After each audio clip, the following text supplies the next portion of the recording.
이거 쌍곡선이었나? 이거 공식이 기억 안 난다. 이거 풀려고 했는데 공식이 기억 안 나네. 몰라, 기억 안 나니까 패스하고. 오케이, 확률도 기억이 안 날 것 같아. 왜 이렇게 어렵냐.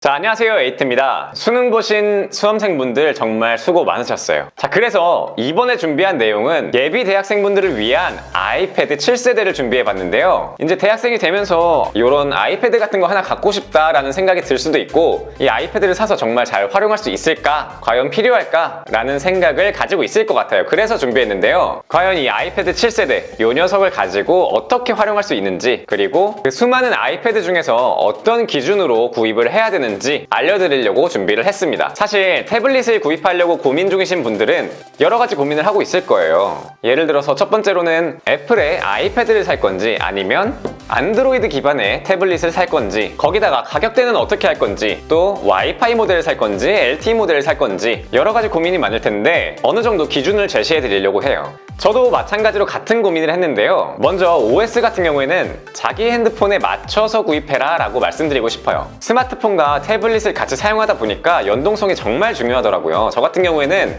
갤럭시 S10 플러스랑 갤럭시 탭 S6를 사용 중이었는데, 이제는 삼성에서도 호환성에 대해서 조금 신경을 쓴다라는 점이 보이긴 하는데 아직까지는 좀 부족하다는 점이 느껴졌습니다. 예를 들어서 삼성 노트에서 기본적으로 타이핑을 해서 문서를 작업하면은 핸드폰으로 바로 오진 않더라고요. 적게는 몇 분에서 길게는 수십 분, 수시간까지 기다려야 연동이 되었습니다. 그런데 아이폰을 사용 중이신 분들이라면 애플 기기 간의 호환성은 말씀 안 드려도 굉장히 강력하다는 걸 알고 계시죠? 그렇기 때문에 아이폰을 사용하시는 분들이라면 아이패드를 적극적으로 추천드리고요. 물론 아이패드의 어플들을 사용하기 위해서 안드로이드 핸드폰을 쓰지만 아이패드를 선택하겠다라는 분들에게도 적극적으로 추천드립니다.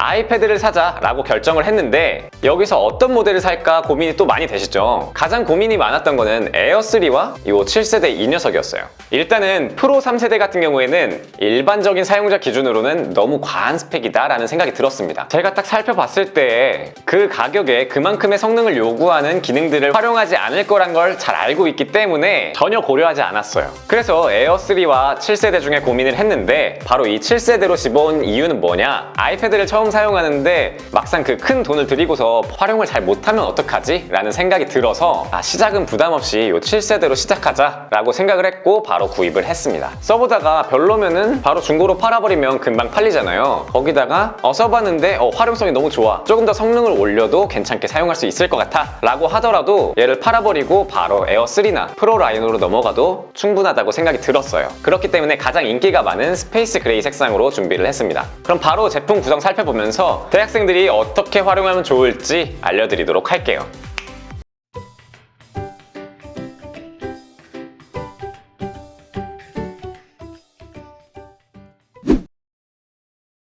자, 그럼 제품 구성은 다음과 같이 되어 있어요. 초기 설정을 위해서 먼저 언박싱을 한 상태고, 일단 제품을 언박싱하면은 기본적으로 요 본품이 하나가 있고요. 그 다음에 라이트닝 케이블, 너무도 당연하게 라이트닝 케이블, 그 다음에 일단 설명서와 설명서가 중요한 게 아니라 우리는 중요한 건 바로 어딨어? 있는데? 잠깐만. 여기 있네요. 요놈 애플 스티커. 그 다음에 잠깐 치워놓고, 자, 충전기 같은 경우에는 10W를 지원하는 충전기입니다. 하지만 요놈 다시 넣어주고요. 자, 바로 이어서 요 애플 펜슬 1세대도 같이 언박싱을 해볼게요. 잠깐 요 녀석 치워두고 언박싱 하면은 슉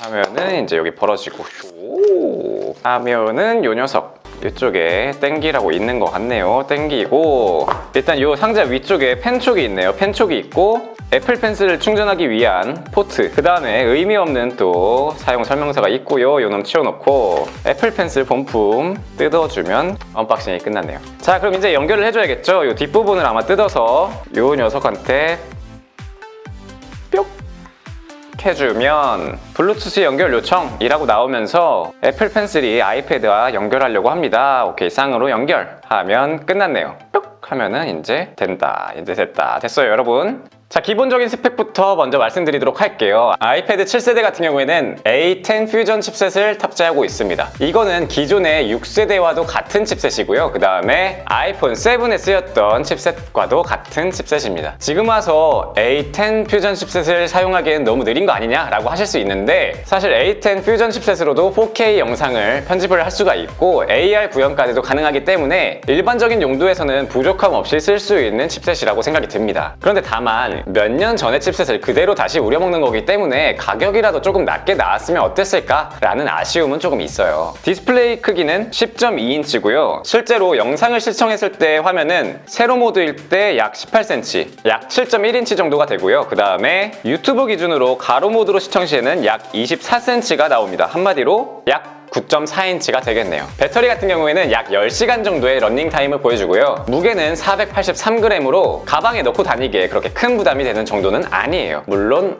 오래 들고 다니는 건 추천드리지 않습니다.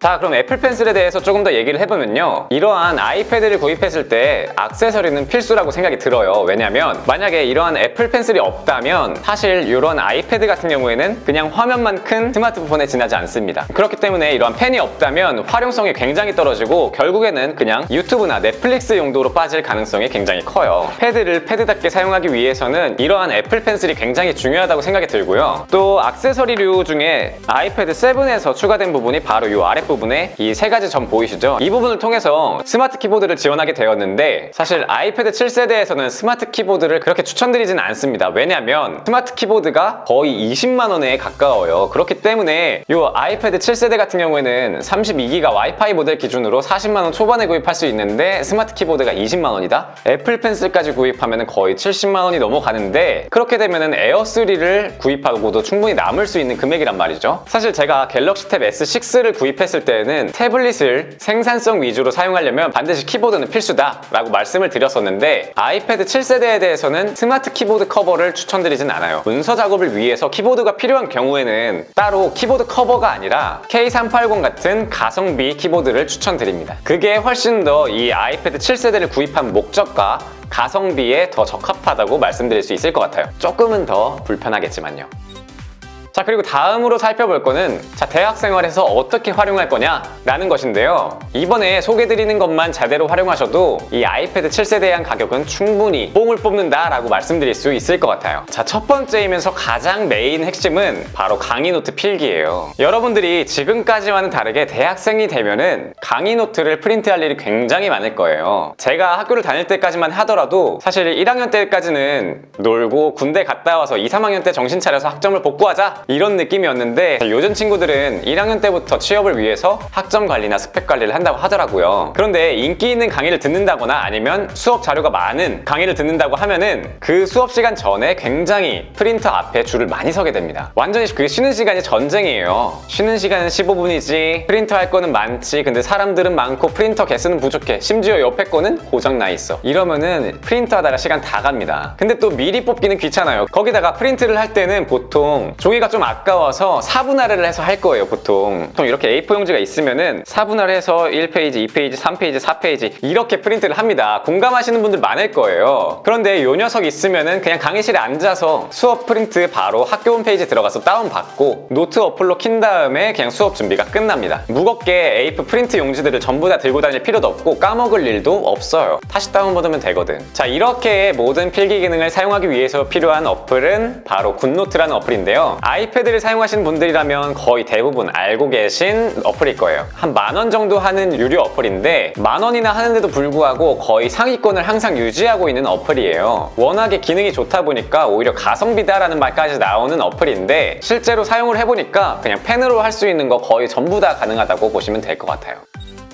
사실 방금 말씀드린 이 아이패드를 통해서 강의 노트를 다운받고 그 다음에 필기를 하면서 공부를 한다, 이 점만으로도 아이패드 7세대가 대학생들에게 주는 메리트가 굉장히 큰데, 여기서 조금 더 나아가서 활용을 할 수가 있어요. 방금 말씀드린 이 굿노트 어플을 이용해서 추가적으로 다이어리 작업을 할 수가 있는데요. 저 같은 경우에는 개인 스케줄 관리를 위해서 20살 이후로 한 매년 다이어리를 사왔으니까 한 6개에서 7개 정도 다이어리가 쌓여 있는데, 올해부터는 제가 구입을 하지 않았어요. 맨 처음에는 처음에는 스마트폰으로 관리를 하다가 태블릿을 산 이후로는 태블릿을 통해서 관리를 하고 있습니다. 그런데 이때에도 이 굿노트가 굉장히 강력한 게 기본적으로 이러한 달력 같은 속지를 제공을 해요. 거기다가 네이버 블로그를 통하면 블로거분들이 많이 공유해주시는 다이어리 속지들이 있어요. 이러한 것들을 다운받은 후에 바로 사용이 가능합니다. 여러분들이 대학생활을 하면은 알바도 해야 돼, 조모임도 해야 돼, 거기다가 과제까지 관리를 해야 돼, 거기다가 뭐 약속 모임까지 있어. 이러면 정말 정신이 없을 거예요. 이러한 쏟아지는 스케줄들을 관리를 해야 되는데 굿노트를 통해서 쉽게 관리를 할 수가 있습니다.